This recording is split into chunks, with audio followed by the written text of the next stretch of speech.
ഇന്ന് വായനാ ദിനം. വായനാ ദിനത്തിന്റെ പിതാവായ PN പണിക്കരെ സ്മരിക്കാതെ ഈ ദിനം പൂർണ്ണമാവില്ല.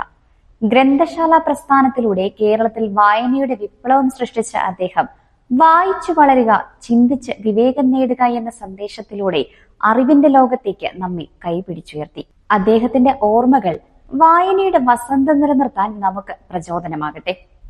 ലോകത്തെ കാണാൻ നമുക്ക് എപ്പോഴും യാത്ര ചെയ്യണമെന്നില്ല. കയ്യിലൊരു നല്ല പുസ്തകമുണ്ടായാൽ മതി. പുസ്തകങ്ങൾ നമ്മുടെ ഏറ്റവും നല്ല കൂട്ടുകാരാണ്. അവ നമ്മളെ അത്ഭുത ലോകങ്ങളിലേക്ക് കൊണ്ടുപോകുന്നു. പക്ഷെ ഇന്ന് മൊബൈൽ സ്ക്രീനുകളിൽ മാത്രം നോക്കിയിരിക്കുന്ന നമ്മൾ പുസ്തകങ്ങളെ മറന്നു പോകുന്നുണ്ടോ?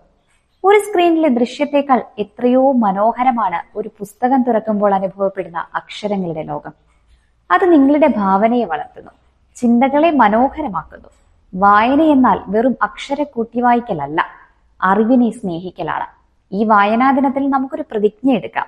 ദിവസവും കുറച്ചു സമയം പുസ്തകങ്ങൾക്കായി മാറ്റിവെക്കാം. മൊബൈൽ മാറ്റിവെച്ച് കഥകളും കവിതകളും വായിക്കാം. അറിവിന്റെ വലിയൊരു ലോകം നിങ്ങളെ കാത്തിരിക്കുന്നു. വായിക്കൂ, വളരൂ. News, advertising, events, live branding, social media marketing, media productions, ശബ്ദ ദൃശ്യ വിസ്മയങ്ങളുമായി Idukki live media productions, ITI junction, Kattappana.